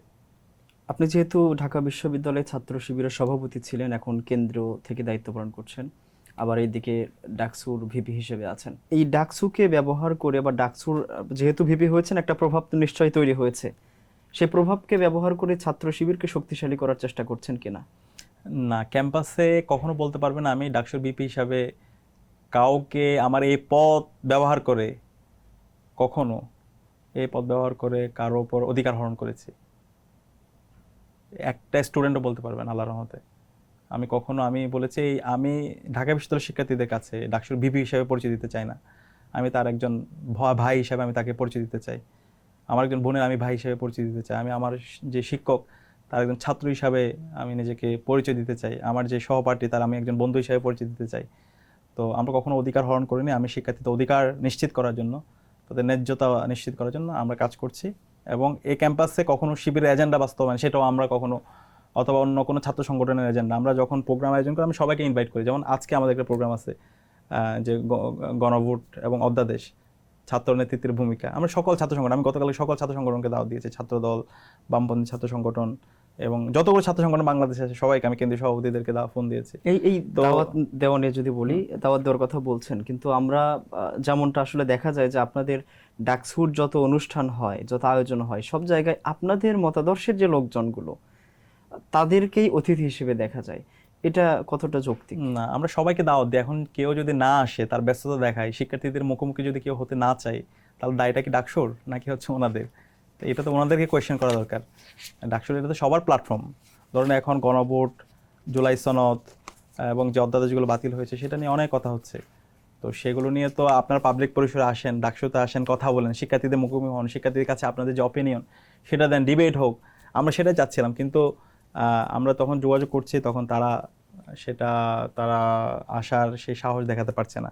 তো আমরা আশা করবো যে সামনে যে ইভেন্টগুলো হবে, আমাদের যে আলাপগুলো হবে, সেগুলোতে সবাই আসবে, পার্টিসিপেট করবে এবং তাদের মতামতগুলো বলবে, অন্য পক্ষে যারা আছে তাদের মতামতগুলো বলবে, পরবর্তী শিক্ষার্থীরা ডিসাইড করবে।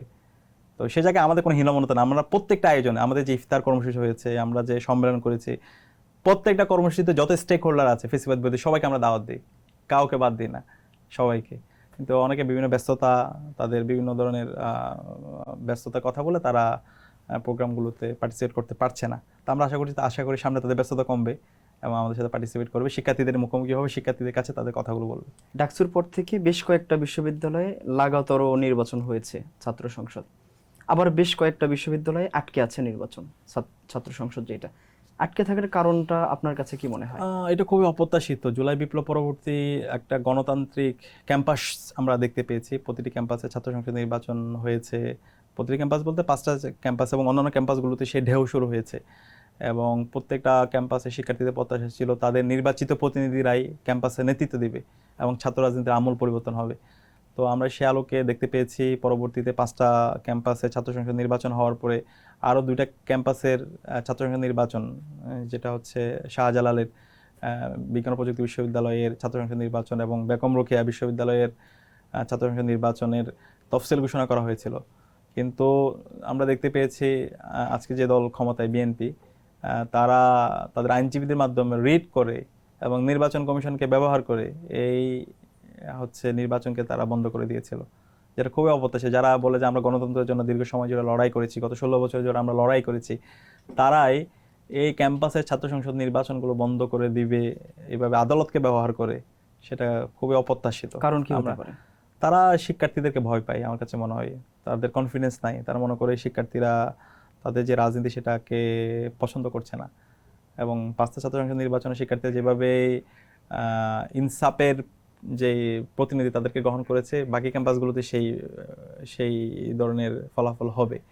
তো তাদের এই আস্থার ঘাটতি এবং তাদের যে ছাত্র সংগঠন, তাদের যে রাজনীতি এবং তাদের রাজনীতি যে রিফর্ম না করতে পারা জুলাইয়ের আলোকে, এবং শিক্ষার্থী বান্ধব যে ছাত্র রাজনীতি, কল্যাণের যে রাজনীতি, আইডিয়ার যে রাজনীতি, ভ্যালুসের যে রাজনীতি, সে রাজনীতি বিনির্মাণ করতে না পারার কারণে তো তারা এখন এই ধরনের গণতান্ত্রিক নির্বাচন, ছাত্র সংসদ নির্বাচনকে তারা ভয় পায়। তো যে কারণে তারা এই দুটো ক্যাম্পাস নির্বাচন বন্ধ করে দিয়েছে, এবং অন্যান্য ক্যাম্পাসের যে নির্বাচনগুলো হওয়ার কথা ছিল সেই নির্বাচনগুলো তারা বন্ধ করার জন্য এখন বিভিন্ন ধরনের নির্দেশনা দিয়েছে। তো যেটা খুবই অপ্রত্যাশিত। আমরা দেখতে পেয়েছি 90-এর পরে সেই ধরনের তারা ছাত্র সংসদ নির্বাচন সারা দেশে বন্ধ করে দিয়েছিল। এখন আবার জুলাই বিপ্লব পরবর্তী আমরা তাদের অ্যাক্টিভিজমের মধ্যে আমরা সেটা দেখতে পেয়েছি। তো আমরা তো আশা করব তারা যদি সত্যিকার অর্থে গণতন্ত্রকে ধারণ করে, তাহলে এই ধরনের অপপ্রয়াস তারা করবে না। প্রত্যেকটা ক্যাম্পাসে ছাত্র সংসদ নির্বাচন হবে, ডাকসু, জাকসু, রাকসু, চাকসু, জকসু নির্বাচন যেভাবে হয়েছে প্রত্যেকটা ক্যাম্পাসে নির্বাচন হবে, এবং শিক্ষার্থীদের নির্বাচিত প্রতিনিধিরা প্রতিটি ক্যাম্পাসে নেতৃত্ব দিবে, শিক্ষার্থীদের ন্যায্য কথাগুলো তারা বলবে, এবং তাদের এই ছাত্র সংসদ নির্বাচিত প্রতিনিধিরা আগামী বাংলাদেশের জন্য তারা নিজেদেরকে প্রস্তুত করবে। এইবারের ছাত্র সংসদ নির্বাচনগুলোতে অধিকাংশ বিশ্ববিদ্যালয়ে আপনাদের জয়ের সংখ্যা খুব বেশি, বিশেষ করে আপনার দল ছাত্র শিবিরের। আগামী যে নির্বাচনগুলো হবে আগামী বছর, সেইবারের পরিবেশ কেমন হতে পারে বলে মনে হয় আপনার কাছে? একই সাথে সেই নির্বাচনের জন্য আপনারা আপনাদের যারা প্রার্থী তাদেরকে কতটা প্রস্তুত করতে পারছেন? আচ্ছা দেখেন, শিক্ষার্থীরা কাকে গ্রহণ করবে? যে শিক্ষার্থীদের স্বার্থের কথাগুলো বলে, শিক্ষার্থীদের আকাঙ্ক্ষার কথাগুলো বলে, এবং শিক্ষার্থীদের স্বপ্নের ক্যাম্পাস যারা বিনির্মাণ করে। এই ডাকসু সহ বাংলাদেশের যে ক্যাম্পাসগুলোতে ছাত্র সংসদ নির্বাচন হয়েছে, সেখানে ছাত্র শিবিরের প্যানেলের ভূমিধস বিজয় হওয়ার কারণ হলো ছাত্র শিবির তার কথা এবং কাজের মধ্যে মিল রেখেছে। ছাত্র শিবির প্রমাণ করেছে কী ধরনের ছাত্র সংসদে কী ধরনের ছাত্র রাজনীতি হওয়া দরকার। জুলাই বিপ্লব পরবর্তী 1.5 বছর জুড়ে যদি শিবিরের পলিটিক্সটা দেখেন, রাজনীতি দেখেন, তারা তাদের বিভিন্ন ধরনের ওয়েলফেয়ার কাজের মাধ্যমে, একই সাথে বিশ্ববিদ্যালয়ের প্রশাসনের কাছে শিক্ষার্থীদের যে মৌলিক সংকট, মৌলিক যে দাবিগুলো আছে সেগুলো উত্থাপন করার মাধ্যমে এবং সেগুলো আদায় করার মাধ্যমে তারা দেখিয়েছে ছাত্র রাজনীতির স্ট্যান্ডার্ডটা কেমন হওয়া দরকার, এবং সেটা শুধু কথা না, এবং কাজের মাধ্যমে সেটা প্রমাণ করেছে। এবং সবচেয়ে শিক্ষার্থী বান্ধব, ছাত্র বান্ধব যতগুলো কাজ সেগুলো ছাত্র শিবির করেছে প্রতিটি ক্যাম্পাসে। এবং এই ছাত্র সংসদ নির্বাচনে বিজয় হওয়ার পরে ডাকসুতে আমরা প্রমাণ করেছি, এবং আমরা যতগুলো কমিটমেন্ট দিয়েছিলাম আল্লাহর রহমতে প্রত্যেকটা কমিটমেন্ট আমরা এড্রেস করেছি। এবং আমরা এটাও বলছি, আমরা যা কমিটমেন্ট দিয়েছি তা তো বাস্তবায়ন হবেই, তার চাইতে আমরা বহুগুণ বেশি কাজ করে একটা এক্সাম্পল সেট করে যাব। তো এই যে ক্যাম্পাস, চমৎকার ক্যাম্পাস আমরা বিনির্মাণ, এবং চমৎকার ক্যাম্পাস তাদের যে আকাঙ্ক্ষার কাজগুলো আমরা বাস্তবায়ন করা, তো সেটা শিক্ষার্থীরা খুবই স্যাটিসফাইড। এবং শিক্ষার্থীরা সামনে যত নির্বাচন হবে, যে কোনো ক্যাম্পাসে নির্বাচন হবে, এখানে ছাত্র শিবির সমর্থিত প্যানেলের যারাই থাকবে তাদেরকে শিক্ষার্থীরা গ্রহণ করবে, কারণ শিক্ষার্থীদের আকাঙ্ক্ষার কথাগুলোই আমরা আমাদের কাজের মাধ্যমে, আমাদের কথার মাধ্যমে আমরা সেটা বাস্তবায়ন করেছি।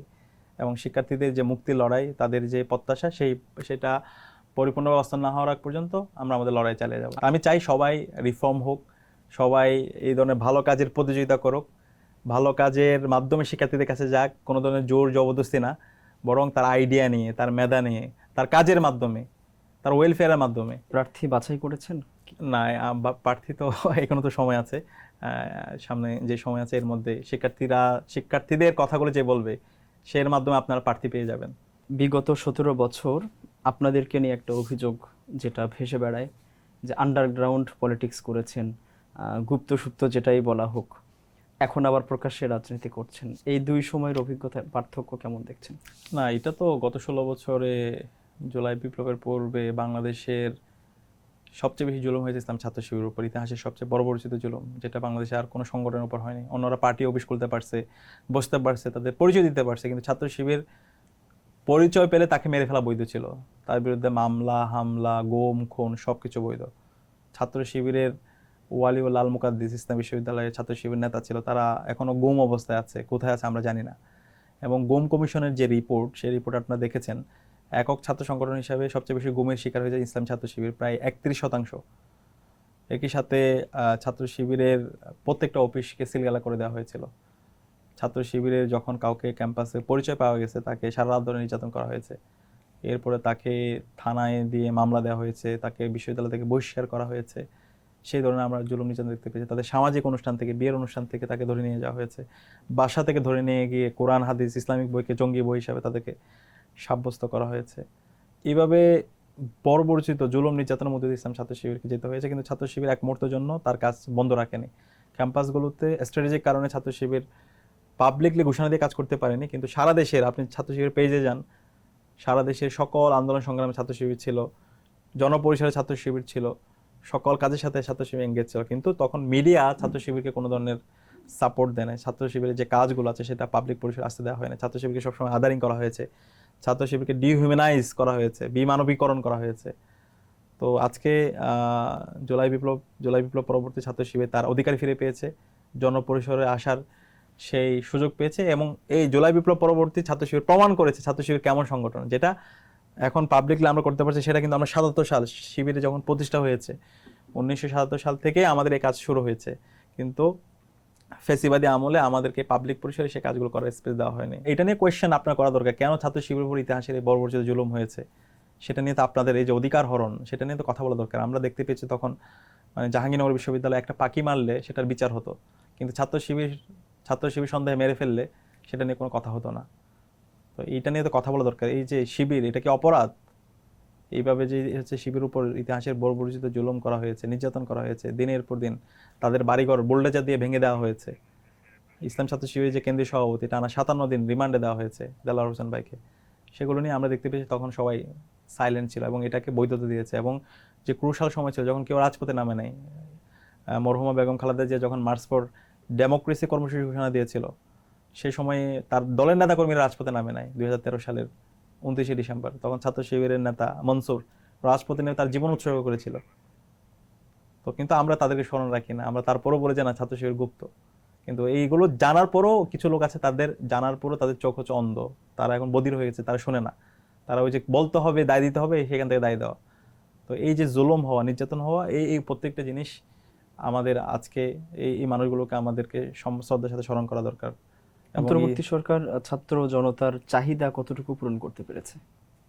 এটা অন্তর্বর্তীকালীন সরকার যদি জুলাই বিপ্লবকে পূর্ণভাবে ধারণ করত, তাহলে আজকে বাংলাদেশের আমূল পরিবর্তন হতো। তো সে জায়গায় যারা ছিল এখানে সরকারের, বেশিরভাগই আমাদের কাছে মনে হয়েছে তারা জুলাইকে ধারণ করতে পারেনি এবং তারা আপোষ করেছে, যে কারণে আজকে জুলাইয়ের ফসলটা আমরা গড়ে তুলতে পারিনি। বিপ্লবের যে আকাঙ্ক্ষা ছিল সেই ফসলটা আমরা গড়ে তুলতে পারিনি। বর্তমান সরকার জুলাইকে কতটা ধারণ করেছে? বর্তমান সরকার তো শপথ নেওয়া যেদিন থেকে হয়েছে ওই দিন থেকে আমরা দ্বিচারিতা দেখতে পাইছি। মানে এটা তো এখন জাতির কাছে পরিষ্কার, একটা দল কিভাবে প্রকাশ্যে জাতির সাথে তারা দ্বিচারিতা করতে পারে একদম শুরু থেকে। যেখানে যখন জুলাই সনদ জাতীয় ঐক্যমতের ভিত্তিতে হয়েছে এবং জুলাই সনদে যখন সবাই স্বাক্ষর করেছে এবং সেই স্বাক্ষরে আজকে যিনি স্বরাষ্ট্রমন্ত্রী সালাউদ্দিন সাহেব ওইখানে ছিল এবং সকল রাজনৈতিক দলগুলো ছিল, এবং এর ভিত্তিতে জুলাই সনদ বাস্তবায়ন আদেশ হয়েছে, সেই আদেশের ভিত্তিতে পরবর্তীতে নির্বাচন, একই দিনের নির্বাচন এবং গণভোট হয়েছে। আমাদের প্রস্তাবনা ছিল গণভোটটা আগে হোক, সংস্কারটা বাস্তবায়ন হোক, এরপর নির্বাচন। কিন্তু তারা বলছে না, একই দিনে নির্বাচন, একই দিনে গণভোট। সে গণভোটে 70% মানুষ তারা সংস্কারের পক্ষে তাদের রায় দিয়েছে, কিন্তু আজকে তারা এই রায়কে অস্বীকার করতেছে। তারা এই 70% মানুষের সংস্কারের যে জনরায়, সেটাকে তারা অস্বীকার করে, তারা সংবিধান সংস্কার পরিষদের শপথ গ্রহণ করেনি এবং 180 কার্যদিবসের মধ্যে এই সকল অধ্যাদেশ এবং জুলাই সনদকে বাস্তবায়ন করার কথা, সে কমিটমেন্টগুলো তারা দিয়েছে। এবং তাদের 31 দফা, যেটা দীর্ঘদিন 16 বছর তারা এই কথাগুলো বলেছে, 31 দফার প্রথম দফায় ছিল সংবিধান সংস্কার পরিষদ তারা গঠন করবে, কমিশন গঠন করবে এবং বিচার বিভাগের স্বাধীনতা দিবে। সরকার সাংবিধানিক যে প্রতিষ্ঠানগুলো আছে সেই সাংবিধানিক প্রতিষ্ঠানগুলোকে তারা শক্তিশালী করবে। এরকম সকল কথাগুলো মানবাধিকার কমিশন থেকে শুরু করে মানে গোমের বিরুদ্ধে তারা জিরো টলারেন্স দিয়ে ঘোষণা করবে। কিন্তু আজকে আমরা তাদের সম্পূর্ণ দ্বিচারিতামূলক আচরণ দেখতে পাচ্ছি। তারা সংবিধান সংস্কার পরিষদের শপথ গ্রহণ করে নাই। পরবর্তীতে পার্লামেন্টে তারা এই যত অধ্যাদেশ আছে সকল অধ্যাদেশগুলোকে তারা বাতিল করে দিল। গুম প্রতিরোধ প্রতিকার অধ্যাদেশ, মানবাধিকার অধ্যাদেশ, দুদক, পিএসসি, এই সকল প্রতিষ্ঠানগুলোকে তারা এখন দলীয়করণ করতে চায়। সেই প্রধানমন্ত্রীর যে একক ক্ষমতা, ফেসিবাদী হওয়ার যে উপাদান, এই সকল উপাদানগুলো এখন আমরা তাদেরকে দেখতে পাচ্ছি। এবং পুরো জুলাই সনদ এবং হচ্ছে এই যে গণভোট, সেই গণভোট অধ্যাদেশকে তারা বাতিল করে দিল। তো এইটা সুস্পষ্টভাবে শহীদদের রক্তের সাথে প্রতারণা করা এবং জুলাইকে অস্বীকার করা, এবং এর মাধ্যমে তারা তাদের পতনের দিকে তারা যাচ্ছে। জাতীয় সংসদ নির্বাচনে আপনারা জামাতের পক্ষে প্রচারণা চালিয়েছিলেন। সংসদে জামাতের অবস্থান কেমন দেখছেন? তাদের ভূমিকা থেকে আপনি কতটুকু সন্তুষ্ট? তার সাথে একটু যোগ করি, ডাকসুর কেউ কেউ বলছেন এই বিষয়টাকে জামাতের বিরোধিতাকে গৃহপালিত বিরোধী দল হিসেবেও তারা বলছেন। এই বিষয়টাকে আপনি কিভাবে ব্যাখ্যা করবেন? আচ্ছা, প্রথমত হলো আমি ক্যাম্পাসে একটা দিনের জন্য জামাতের পক্ষে ক্যাম্পেইন করি নাই। আমি যখন আমার যে এরিয়া ঢাকা ইউনিভার্সিটি ডাকসুতে, এবং ক্যাম্পাসের মধ্যে আমরা দেখতে পাই অনেক দল তারা ব্যানার টাকাইছে, বিভিন্ন ধরনের ক্যাম্পেইন করছে এই নেতার পক্ষে, বিভিন্ন নেতার পক্ষে বার্থডে পালন করা। ডাকসুর বিপি হিসাবে আমি ক্যাম্পাসের মধ্যে একটা দিনের জন্য কোনো মানে মাদার সংগঠনের ক্যাম্পেইন করা, সেটা একটা মুহূর্তের জন্য আমি করি নাই। এর বাইরে আমার পলিটিক্যাল এজেন্সি থাকতে পারে দেশের বাইরে, আমার যে আদর্শ যে কোনো থাকতে পারে, এর বাইরে আমি দেশের বাইরে বিভিন্ন জায়গায় গিয়ে আমি কথা বলছি। কিন্তু ক্যাম্পাসের আমার যে এরিয়া, সেই এরিয়ার মধ্যে আমি হলে ক্যাম্পাসে কোনো আঙ্গিনায় কোনো দলের পক্ষে ক্যাম্পেইন করে সেই কাজের সাথে আমি জড়িত ছিলাম না। এবং এখন বিপ্লব পরবর্তী নির্বাচন নিয়ে অনেক কথা আছে, ইঞ্জিনিয়ারিং, এবং যাই হোক, এরপরে হচ্ছে পার্লামেন্টে যে বিরোধী দল, আমরা তাদের থেকে আরও স্ট্রং তাদের প্রতিক্রিয়া আমরা প্রত্যাশা করি। তো এখন পর্যন্ত তাদের যে অ্যাক্টিভিটি সেটা আরও শক্তিশালী হওয়া দরকার। জনগণের কথাগুলো বলা দরকার, জুলাইয়ের যে আকাঙ্ক্ষার কথাগুলো বলা দরকার, শহীদদের আকাঙ্ক্ষার কথাগুলো বলা দরকার। এবং এই বিএনপির যে তারেক জিয়া সরকারের যে প্রতারণা, তারা যে জাতির সাথে প্রতারণা করছে, এবং জুলাই সনদ যে স্বাক্ষর এবং পরবর্তী যে অধ্যাদেশগুলো তারা যে বাতিল করা, গণভোটের অধ্যাদেশ যে বাতিল করা, সেটা যে জাতির সাথে সুস্পষ্ট প্রতারণা করে, সেগুলো আরও স্ট্রং ভয়েসে জনগণের ভাষায় সেই কথাগুলো বলা দরকার। জুলাইয়ের পরিচিতির পরে ডাকসু নির্বাচনে ভিপি নির্বাচিত হয়েছেন। এখন আবার একটা গুঞ্জন উঠেছে আপনি ঢাকা দক্ষিণ সিটি কর্পোরেশনে মেয়র হিসেবে নির্বাচন করছেন কিনা? এটা জনগণই সিদ্ধান্ত নেবে, আমরা জনগণের উপর ছেড়ে দিই। আরো প্রার্থী সময় হওয়াটা আছে। তো আপনার সিদ্ধান্ত। হ্যাঁ, যদি জনগণ বলে, জনগণের পক্ষ থেকে যদি প্রত্যাশা আছে যে নির্বাচন করা দরকার, তখন সেই ভিত্তিতে সিদ্ধান্ত নেব। তো এটা জনগণের পক্ষ থেকে মতামত আসছে, আগ্রহ প্রকাশ করছে, তো দেখা যাক, আর একটু সময় যাক। যদি প্রার্থী হন, পাশ করতে গেলে তো জনবল দরকার, আরো নানা রকম ক্যাপাসিটি দরকার, সেগুলো আছে কিনা? অবশ্যই জনগণ যখন আমাকে চাইবে, তখন জনগণের ক্ষমতা চাইতে মানে শক্তিশালী ক্ষমতা আর কিছু হইতে পারে না। তো জনগণ যখন চাইবে, অবশ্যই জনগণের উইলেই বিজয়ী হবে ইনশাআল্লাহ। তাই সেটা আমরা জনগণের দিকেই ছেড়ে দিই ইনশাআল্লাহ। এটা জনগণ যখন চাইবে ইনশাআল্লাহ সেই আলোকেই সেটা আপনারা জানতে পারবেন। প্রার্থী যদি হন বা নির্বাচিতও যদি হন, বিশেষ কোন বিষয়টাকে আপনি গুরুত্ব দেবেন ঢাকা দক্ষিণে? অবশ্যই এখানে তো জনগণের দীর্ঘদিনের সংকট, এখানে তো অনেক সংকট। এখানে নগর কেন্দ্রিক পুরোটা অব্যবস্থাপনা, এখানে কোনো ধরনের প্ল্যান নাই। এটাকে এমনভাবে ঢেলে সাজানো যেটার মাধ্যমে প্রত্যেকটা সমস্যাগুলো সলভ করা যায়। এই যে ঢাকার মধ্যে আপনার হচ্ছে মানে প্রত্যেকটা জায়গায় প্রকট সংকট, কোনো প্রপার প্ল্যানে, ক্লিনিং থেকে শুরু করে, মানে এই যে নগরে আপনি যদি উন্নত দেশে যান, যদি আপনি তুরস্কের ইস্তাম্বুলে যান, নিট অ্যান্ড ক্লিন সিটি, হ্যাঁ, এখানে দেখেন সব জায়গায় ময়লা। এরপর হচ্ছে পাবলিক ট্রান্সপোর্ট, কোনো ধরনের ম্যানেজমেন্ট নেই, যা ইচ্ছে তাই করতেছে। এরপর হচ্ছে এখানকার যে হচ্ছে আপনার এই যে বাসা বাড়িগুলো আছে, সেগুলোর কোনো ম্যানেজমেন্ট নাই, যেখানে ইচ্ছে সেখানে নির্মাণ। একই সাথে হচ্ছে এগুলোর ভাড়া নির্ধারণ করা সেগুলো, এবং একই সাথে হচ্ছে ডেভেলপমেন্ট যে প্রজেক্টগুলো আছে প্রত্যেকটা জিনিস, এই প্রত্যেকটা ইনফ্রাস্ট্রাকচারের পাশাপাশি হচ্ছে পুরোটা একটা প্ল্যানিংয়ের মধ্যে নিয়ে আসা নগরটাকে। তো এই প্ল্যানিংয়ের জন্য যারা এরকম প্ল্যানিং যারা করে, পরিকল্পনাবিদ যারা আছে, তাদেরকে সম্পৃক্ত করে এই কাজগুলো বাস্তবায়ন করাটা ইনশাল্লাহ সম্ভব। আগামী দিনে যারা তারুণ্যের শক্তি আছে, রাজনীতিতে আসতে চায়, তাদের জন্য আপনার কোনো বিশেষ মেসেজ আছে কিনা? অবশ্যই আমি দেখতে পাচ্ছি বাংলাদেশে আগামীর যে বাংলাদেশ, সেটা তরুণরাই করবে। যে জুলাই বিপ্লব জেনজিরা করছে, সেই জেনজিরাই আগামীর বাংলাদেশটা তারা লিড দিবে। আগামী 5 থেকে 10 বছরের মধ্যে বাংলাদেশের এই জেনারেশনটাই বাংলাদেশের প্রত্যেকটা জায়গায় থাকবে। সেটা সিভিল সোসাইটি বলেন, সেটা অ্যাডমিনিস্ট্রেশন বলেন, সেটা পলিটিক্স বলেন, সেটা ল মেকার যারা আছে, এখন এমপি বলেন, যারা হচ্ছে রিপ্রেজেন্টেটিভ হবে, ইলেক্টেড রিপ্রেজেন্টেটিভ, একদম হচ্ছে তৃণমূল থেকে শুরু করে একদম হচ্ছে কেন্দ্র পর্যন্ত প্রত্যেকটা জায়গায় এই তরুণরাই নেতৃত্ব দিবে। এবং এই জুলাইয়ের মাধ্যমে তরুণরা এম্পাওয়ার হয়েছে, তরুণরা এখন রাজনীতিকে তারা ভালোবাসতে শিখেছে, তারা রাষ্ট্র নিয়ে ভাবে, সমাজ নিয়ে ভাবে, তারা সমাজে মেন স্ট্রিম হয়েছে। তো এখন যারা মুরব্বী জেনারেশন আছে, এখন এইবার যারা পার্লামেন্টও এসেছে, এই মুরব্বী জেনারেশন আমরা আশা করেছিলাম তারা ইতিহাস থেকে শিক্ষা নেবে, কিন্তু আলটিমেটলি তারা দেখতে পাচ্ছি তারা ওই ক্ষমতার কাছে তারা কুক্ষিগত হয়ে গেছে। তারা সে আগের ফেসিবাদী কাঠামোতে রেখে দিতে চায়, যে কারণে পুরো জাতি তাদের উপর হতাশ, তাদের মাধ্যমে নতুন কিছু কেউ আশা করে না। তো আমি আশাবাদী জুলাইয়ের যে জেনারেশন, সেই জেনারেশন আগামী 5 থেকে 10 বছরের মধ্যে পুরো বাংলাদেশের প্রত্যেকটা জায়গায় নেতৃত্ব দিবে, তাদের মাধ্যমে বাংলাদেশের এই আমূল পরিবর্তনটা সম্ভব। জুলাইয়ের যে আকাঙ্ক্ষা, যে একটা ফেসিবাদী কাঠামোকে বিলুপ্ত করে নতুন রাজনৈতিক সংস্কৃতি বিনির্মাণ করা, প্রতিষ্ঠানগুলোকে শক্তিশালী করা, দেশের মধ্যে ইনসাফ কায়েম করা, চেকস অ্যান্ড ব্যালেন্স নিশ্চিত করা, তো এই প্রজন্ম এটা পারবে। তো এই প্রজন্ম যেখানে হোক, সেটা ছাত্র শিবির, সেটা ছাত্র দল, ছাত্র শক্তি, অথবা যারা আছে একটা বড় অংশ, এই যে প্রাইভেট ইউনিভার্সিটি বিভিন্ন জায়গায়, তারা রাজনীতি করে না, এরাও এখন রাজনীতিতে এঙ্গেজ হচ্ছে, তারা সিভিল সোসাইটিতে আসতেছে। তো সে জায়গায় তাদের একটা মনস্তাত্ত্বিক মিল আছে সবার। তো এই জেনারেশন যখন বাংলাদেশে নেতৃত্ব দেবে, ইনশাল্লাহ আমরা আশা করছি বাংলাদেশের প্রতিটা সংকট দূর হবে, এবং এরাই বাংলাদেশের রাজনীতি মেইন স্ট্রিম হবে ইনশাল্লাহ। এরা রাজনীতি থাকবে, তারা এই আকাঙ্ক্ষা বাস্তব না হওয়ার আগ পর্যন্ত তারা আর পিছপা হবে না। অনেক অনেক ধন্যবাদ আমাদের সাথে থাকার জন্য। আপনাদেরকে অসংখ্য ধন্যবাদ। দর্শক, একেবারে শেষ পর্যায়ে চলে এসেছি। দেখছিলেন এশিয়া পোস্টের নিয়মিত আয়োজন আলাপন।